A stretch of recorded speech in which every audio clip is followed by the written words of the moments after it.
Hello students, how are you? I hope you all are fine and doing your studies properly. So welcome into the class 8 and I am your maths teacher. In previous video we discussed about the brain teaser questions, okay? But in previous video we left the question number 9, okay? So firstly we discussed question number 9, then we will start our exercise 3.1 of the NCERT folder. Okay, so let's start. In question number 9, in the given figure, ABCD is a rhombus and then find the value of x minus y. ठीक है, आपको एक rhombus का figure दिया हुआ है. ठीक है, आपको यहाँ पर एंगल ए जो है वो 35 डिग्री दिया है. बाकी आपको एंगल एक्स और एंगल वाई फाइंड करना है. इसकी वैल्यूज फाइंड करनी है. तो इस क्वेश्चन को हम कैसे सॉल्व करेंगे, तो हम इसे करते हैं. ये देखिए, यहाँ पर मैंने इस क्वेश्चन को सॉल्व किया हुआ है. इस क्वेश्चन में हमने कुछ नहीं किया.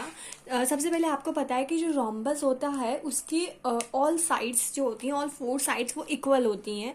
तो इसमें ए बी इक्वल है बी सी के, बी सी इक्वल है सी डी के, सी डी इक्वल है ए डी के. तो सारी साइड्स इक्वल हैं. और आपको आप जाकर रोम्बस जब मैंने आपको पढ़ाया था तो वहाँ पर प्रॉपर्टीज़ में लिखा था कि उसके जो डायगोनल्स होते हैं वो एक दूसरे को राइट एंगल पर बाइसेक्ट करते हैं. राइट एंगल मतलब 90 डिग्री के एंगल पर बाइसेक्ट करते हैं. तो ये एंगल भी 90 है, ये एंगल भी 90 है, ये एंगल भी 90 है, ये एंगल भी 90 है. क्योंकि रोम्बस जो होता है उसके डायगोनल्स एक दूसरे को राइट एंगल पर बाइसेक्ट करते हैं. इसका मतलब जो एंगल एक्स होगा वो 90 डिग्री होगा, क्योंकि सभी 90 डिग्री का एंगल होगा, क्योंकि रोम्बस 90 डिग्री पर बाइसेक्ट करते हैं. ये अपने को पता लग गया. अब अपन एक ट्राइंगल लेते हैं और वो ट्राइंगल है ये वाला डी सी, ये वाला एक्स वाला. ये इस पूरे ट्राइंगल में आपको पता है कि ये वाला 35 डिग्री है. तो आपका ये वाला एंगल जो है सी वाला एंगल वो भी 35 डिग्री होगा. हम पहले पढ़ चुके हैं इस क्वेश्चन को कि जब ये 35 ये और ये एंगल सेम होते हैं, ये और ये एंगल सेम होते हैं. ठीक है, ये और ऊपर वाला, ये और ये वाला अपोजिट वाले सेम होते हैं. तो जब ये 35 है तो ये सी वाला एंगल 35 होगा. तो एंगल सी कितना हो गया आपके 35 डिग्री. और आपका जो ये वाला एंगल है ये वाला, ये आपका 90 डिग्री होगा. 90 डिग्री होगा क्योंकि ये बाइसेक्ट वाला डायगोनल का बाइसेक्ट एंगल है, तो ये 90 डिग्री होगा. और y आपको फाइंड करना है. और एक ट्राइंगल के सभी एंगल्स का सम 180 डिग्री होता है. तो एंगल y आपको फाइंड करना है प्लस एंगल c ये वाला प्लस 90 डिग्री ये वाला equal to 180 degree. Angle y find out करना है. एंगल c ये 35 है तो एंगल c 35 है. 90 degree equal to 185. Angle y क्या होगा, इन दोनों को ऐड करके 180 में से माइनस किया, then we found the answer, that is the 55 degree. Okay, we get our answer.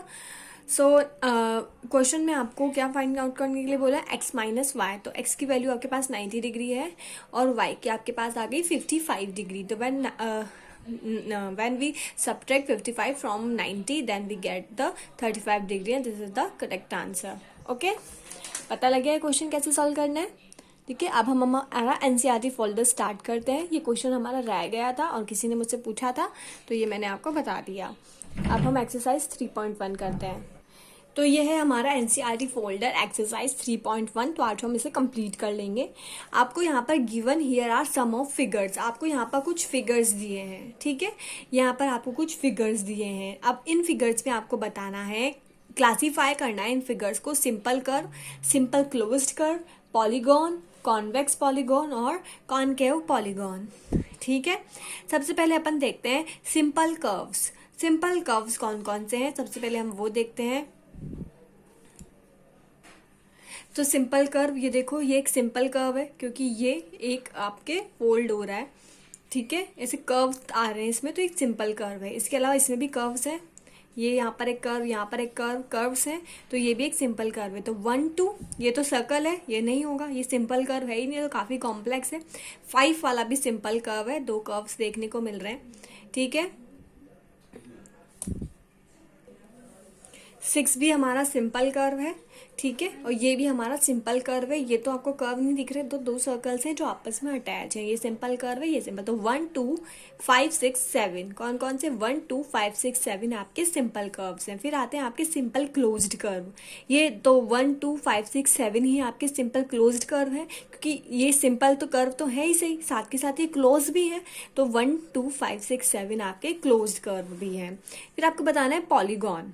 Polygon कौन कौन से हैं, तो ओनली 1 और 2 वाला ही आपके पॉलीगॉन है, बाकी तो सर्कल्स या फिर डायगोन सर्कल्स हैं या एक्लिप्स हैं या स्टार वगैरह हैं, ये दो ही आपके ओनली पॉलीगॉन शेप में दिखाई दे रहे हैं। ठीक है, थोड़े रेक्टेंगल वगैरह इस टाइप के हैं, तो ये दोनों 1 और 2 आपके पॉलीगॉन हैं। फिर आपको बताना है कॉन्वेक्स पॉलीगॉन। कॉन्वेक्स पॉलीगॉन कौन सा है, ये वाला आपका कॉन्वेक्स पॉलीगॉन है। कौन सा, ये वाला, क्योंकि ये ऐसी सरफेस है इसकी, ऐसी। ठीक है, ठीक है, तो इसमें कॉन्वेक्स, हम इन सब की डेफिनेशन हम पहले देख चुके हैं। आपने जब हमने चैप्टर स्टार्ट किया था तभी हम लोगों ने इनकी डेफिनेशंस पढ़ी थी, कर्व, पॉलीगॉन। तो उन डेफिनेशंस को देखते हुए आप इनको सॉल्व कर लेंगे, मेरे को पता है। ये देखो इस पेज नंबर 2 के कर्व एंड इट्स टाइप्स में इसकी डेफिनेशंस है, सबकी दी हुई है। कॉनकेव, कॉन्वेक्स, सब कर्व्स की डेफिनेशन दी है। पहले आप उनको अच्छे से लर्न करो, उसके बाद ही आप इनको सॉल्व कर पाएंगे। ठीक है, आपके कॉन्वेक्स पॉलीगॉन कौन सा होता है, जिसका एंगल क्या होता है, लेस देन 180 डिग्री। ठीक है, उसके सभी एंगल्स कैसे होने चाहिए, लेस देन 180 डिग्री। तो देखो ये सारे एंगल्स इसमें लेस देन 180 डिग्री लग रहे हैं, कोई भी 180 डिग्री से ज़्यादा का एंगल इसमें हो नहीं सकता। ठीक है, तो ये आपका हो गया आपका कॉन्वेक्स पॉलीगॉन। फिर आता है आपका कॉनकेव पॉलीगॉन। कॉनकेव पॉलीगॉन वो पॉलीगॉन होता है जिसमें कम से कम एक एंगल तो 180 डिग्री से ज़्यादा हो। तो इसमें है, ये वाला एंगल देख लो, ये आपको 180 डिग्री से ज़्यादा लग रहा है, तो इसमें कम से कम ये वाला एंगल देख लो, ये वाला एंगल 180 डिग्री से ज़्यादा। तो इसमें बहुत सारे एंगल्स हो सकते हैं जो 180 डिग्री से ज़्यादा हैं, तो ये कॉनकेव पॉलीगॉन हो जाएगा। ठीक है, हो आगे बात समझ में। अब आपका हम सेकंड क्वेश्चन देखते हैं। सेकंड क्वेश्चन है, how many diagonals does each of the following have. ठीक है, कौन सी diagonal, how many diagonals does each of the following have, कितने डायगोनल्स होंगे, ये जो आपकी जो स्ट्रक्चर्स दी हुई हैं इनमें आपके कितने कितने डायगोनल्स प्रेजेंट होंगे। तो हम इस क्वेश्चन को देखते हैं। ये देखो, पहला है आपका कॉन्वेक्स क्वाड्रिलेटरल। तो देखो मैंने कॉन्वेक्स क्वाड्रिलेटरल बनाया है। कॉन्वेक्स कौन सा होता है, जिसमें कोई भी एंगल 180 डिग्री से ज़्यादा का ना हो। तो देखो इसमें सारे ही 180 डिग्री लेस एंगल है, इसमें मैंने बनाए हैं। ठीक है, हो गया। अब ये कॉन्वेक्स क्वाड्रिलेटरल बना दिया मैंने, ABCD। आप बताओ इसमें कितने डायगोनल्स हो सकते हैं, 1 2, केवल 2 ही डायगोनल हो सकते हैं, AC एंड BD। तो इसका आंसर तो होगा ओनली 2 डायगोनल्स हो सकते हैं। फिर है अ रेगुलर हेक्सागोन। देखो मैंने एक हेक्सागोन क्या होता है, जिसमें 6 साइड्स हो। तो 1 2 3 4 5 6, तो मैंने एक हेक्सागोन बना दिया जिसमें 6 साइड्स हैं। अब इसमें कितने वो होंगे डायगोनल, तो 2 पॉइंट्स को मिलाना स्टार्ट करो। पहले मैंने इन दोनों को मिलाया, फिर इसको और इसको मिलाया। ठीक है, उसके बाद इसको और इसको मिलाया, उसके बाद इसको और इसको मिलाया और इसको मिलाया। तो टोटल कितने पॉलीगॉन्स डायगोनल्स बन सकते हैं इसमें, AE AD, कौन सा, AE AD, फिर AC। ठीक है, फिर BF BE BD CF CE और DF।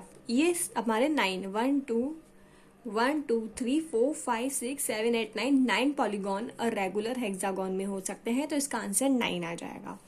ट्राइंगल में कोई भी डायगोनल नहीं होता। इसमें 9 डायगोनल्स हैं, इसमें 2। ट्राइंगल में तो कोई डायगोनल होता ही नहीं, क्योंकि डायगोनल्स तो अपने सिर्फ हमारे जो पॉलीगॉन्स होते हैं उनमें केवल अपने को डायगोनल मिलते हैं। ट्राइंगल वगैरह जो है उनमें जो 3 वाले होते हैं उनमें नहीं मिलते। 3 से ज़्यादा वाले साइड्स वाले जो डायगोनल जो पॉलीगॉन्स होते हैं उनमें ही डायगोनल्स मिलते हैं। तो ट्राइंगल में कोई डायगोनल प्रेजेंट नहीं होता, तो इसका आंसर नो होगा।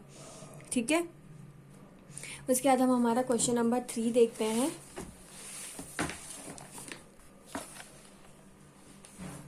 What is the sum of measure of the angle of the convex quadrilateral। आपको एक कॉन्वेक्स क्वाड्रिलेटरल बनाना है। कॉन्वेक्स क्वाड्रिलेटरल मतलब ऐसा क्वाड्रिलेटरल जिसमें सारे एंगल्स 180 डिग्री से कम हो। ठीक है, तो what will this property hold if the quadrilateral is not convex. ठीक है, आपको क्या करना है कि सारे जो एक कॉन्वेक्स क्वाड्रिलेटरल बनाना है और उसके जितने भी एंगल्स हैं उनका सम निकालना है। ठीक है, और क्या ये सम तब भी उतना ही होगा अगर क्वाड्रिलेटरल कॉन्वेक्स नहीं है, ये बताना है। ठीक है, तो इस क्वेश्चन में सबसे पहले हम एक कॉन्वेक्स क्वाड्रिलेटरल बनाएंगे। कॉन्वेक्स जिसमें सभी एंगल कम के हों 180 डिग्री से। तो देखो मैंने एक क्वाड्रिलेटरल बनाया 1 2 3 4 साइड्स वाला। ठीक है, इसमें कितने एंगल हैं, 1 2, ये एक डायगोनल बना दिया मैंने बीच में। क्या बना दिया, एक डायगोनल बना दिया। ठीक है, ये प्रूव करना है आपको। तो कैसे प्रूव करेंगे, देखो, in the given figure we have a quadrilateral A B C D. इस गिवन फिगर में अपने पास एक क्वाड्रिलेटरल है ए बी सी डी, ठीक है, और अपन ने एक डायगोनल बना दिया ए सी। तो join A C diagonal which divides the quadrilateral into the two triangles. अब अपन ने एक डायगोनल बनाया ए सी जो इस क्वाड्रिलेटरल को टू ट्राइंगल्स में डिवाइड करता है। फर्स्ट ट्राइंगल है ए बी सी और दूसरा ट्राइंगल है ए डी सी, ठीक है। अब अपने को इसके सारे एंगल्स, कौन कौन से एंगल बने इसमें, 1 2 3 4 5 6 या 6 एंगल्स हैं। अब इन 6 एंगल्स का आपको सम फाइंड करना है। तो सबसे पहले हम देखते हैं triangle A B C. A B C में angle 3 plus angle 4 plus angle 6 equal to 180 degree होगा, क्योंकि ये दोनों इक्विलेटरल ट्राइंगल हैं, बिल्कुल सेम ट्राइंगल है।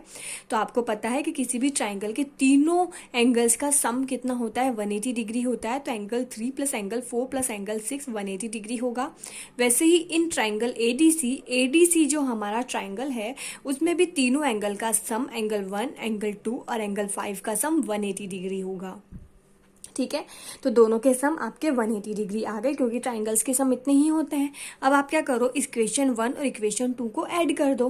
तो इसमें तो क्या क्या है इस इक्वेशन में, तो angle 1 plus angle 2 plus angle 5 जो मैंने यहाँ लिख दिया, और angle 3 plus angle 4 plus angle 6 जो मैंने यहाँ लिख दिया, और दूसरी साइड के पे क्या है 180 प्लस 180, ठीक है, ये मैंने साथ में लिख दिया। अब मैं क्या करूँगी, एंगल 1 और एंगल 3 को पास में लिखूंगी और एंगल 2 और एंगल 4 को भी मैं साथ में लिखूंगी, ठीक है। 1 और 3 और 2 और 4 एंगल को मैं पास पास लिखती हूँ। तो मैंने यही किया। ये देखो, यहाँ पर देखो, इस क्वेश्चन में मैंने एंगल 1 और एंगल 3 को साथ में लिख दिया, एंगल 2 और एंगल 4 को साथ में लिख दिया, और 5 और 6 इधर लिख दिए, और 180 प्लस 180 360 हो गया। अब एंगल 1 और एंगल 3 क्या है, देखो, आप पेज आपने क्वेश्चन नोट किया होगा, वहाँ पर जाकर देखो। एंगल 1 और एंगल 3, एंगल 1 और एंगल 3 मिलाकर तो एंगल पूरा ए है, और एंगल 2 और एंगल 4 मिला के पूरा एंगल 2 है, ठीक, एंगल सी है। एंगल 5 एंगल डी है, और एंगल बी एंगल 6 है, ठीक है। तो सबकी जगह अपने अपने वो लिख दो।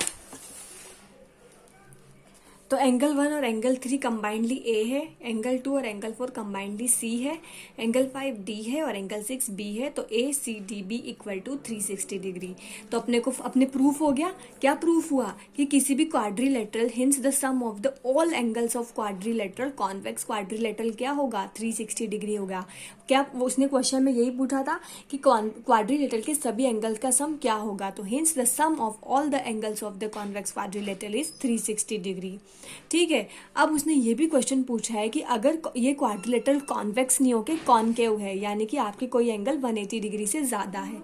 तो देखो, ये एंगल 180 डिग्री से ज़्यादा है, तो अब ये कौन सा क्वाड्रिलेटरल हो गया, कॉनकेव क्वाड्रिलेटरल। तो क्या इसमें भी सभी एंगल्स का सम 360 डिग्री होगा, तो yes, this property also hold true for the non convex quadrilateral. ये प्रॉपर्टी नॉन कॉन्वेक्स क्वाड्रिलेटरल के लिए भी होती है।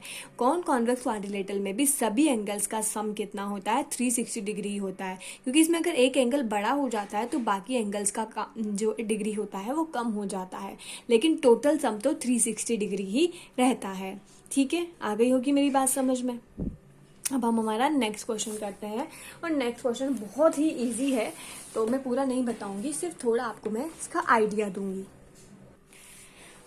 क्वेश्चन नंबर 4 में आपको एक टेबल दी हुई है, ठीक है। आपको क्या करना है कि व्हाट कैन यू से about the angle sum of convex polygon with the number of sides, ठीक है। यहाँ पे आपको ये टेबल छोड़ो, पहले यहाँ पे इस क्वेश्चन में आपको क्या हुआ है कि नंबर ऑफ साइड्स दिए कि ये हेप्टागोन है, ये ऑक्टागोन है, ये डेकागोन है और ये पॉलीगॉन है, इसमें केवल एन दिया है। अब आपको बताना है कि नंबर ऑफ एंगल क्या होगा, सम ऑफ द एंगल्स क्या होगा इसमें, ठीक है। तो आप ये कैसे बताएंगे, ठीक है, ये तो आपको कंफ्यूज करने के लिए दी है, ठीक है। अब आप पहले इस टेबल को देखो। इस टेबल में ये ट्राइंगल है और ये 3 है, ट्राइंगल में 3 होते हैं तो ये 180 डिग्री है, ठीक है। क्वाड्रिलेटरल में 4 होते हैं यानी कि 2 × 180 डिग्री। तो इसमें एंगल्स कैसे निकालेंगे, एंगल्स निकालने का फॉर्मूला क्या होता है, n - 2 × 180 डिग्री। तो n कितना है 4 - 2 × 180 डिग्री, तो ऐसे निकालेंगे। वैसे ये पेंटागन है, पेंटागन में 5 एंगल्स होते हैं। फॉर्मूला क्या होता है, n-2 इंटू 180 डिग्री।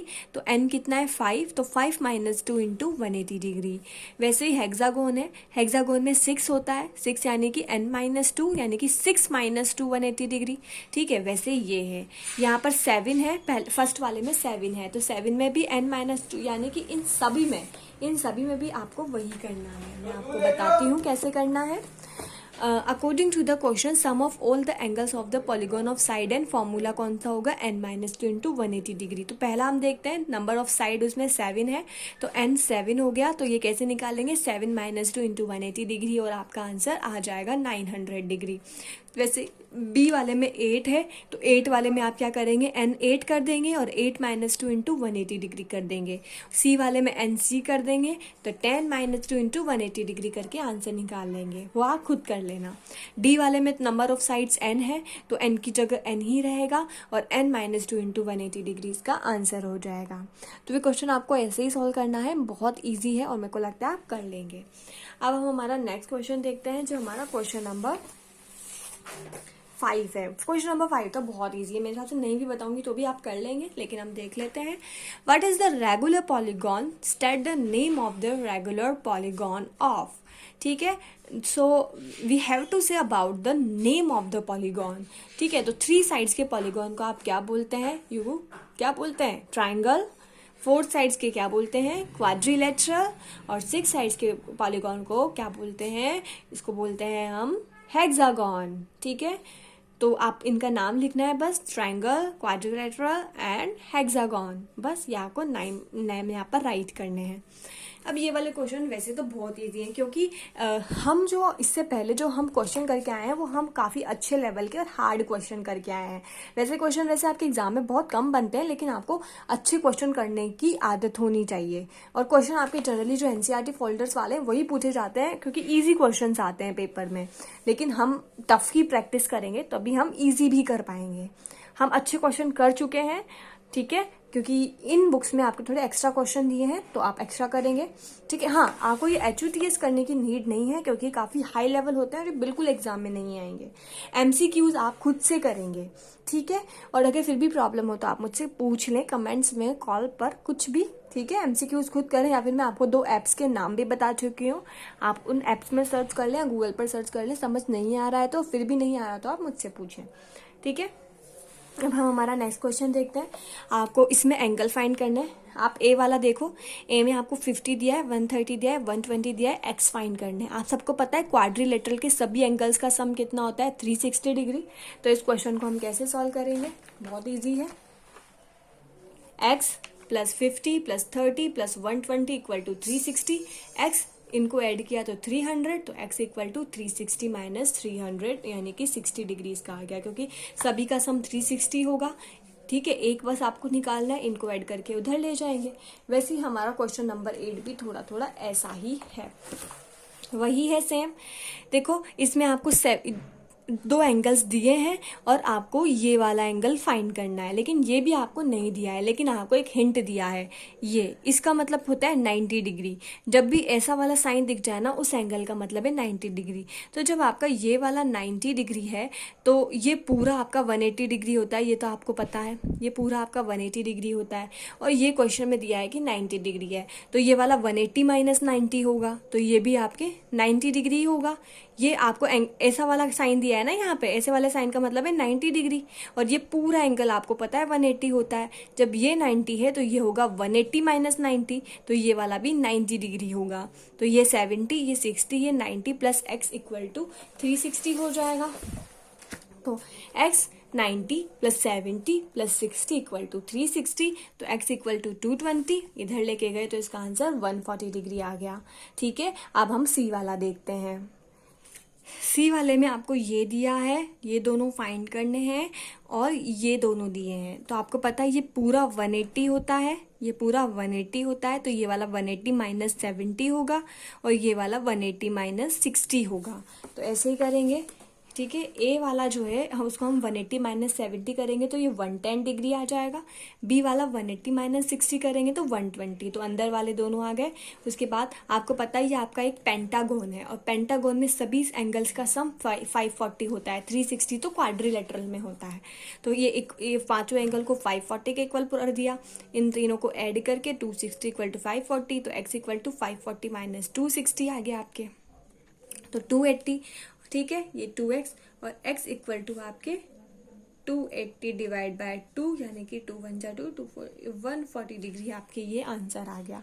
तो ये बहुत ही इजी था। नेक्स्ट वाला तो आपको पता है, एक पेंटागोन दिया हुआ है। देखो डी वाले क्वेश्चन में एक पेंटागोन है और सभी angles x x x x x हैं, और एक और आपको पता है पेंटागोन के सभी एंगल्स का सम 540 होता है, तो इसे मैंने 540 डिग्री लिख दिया। ठीक है, और 5x इक्वल टू 540 डिग्री और x इक्वल टू 540 बाय 5, यानी आपके x की वैल्यू आ गई 108 डिग्री, क्योंकि सभी x है और पेंटागोन है तो 540 डिग्री हो गया। ओके।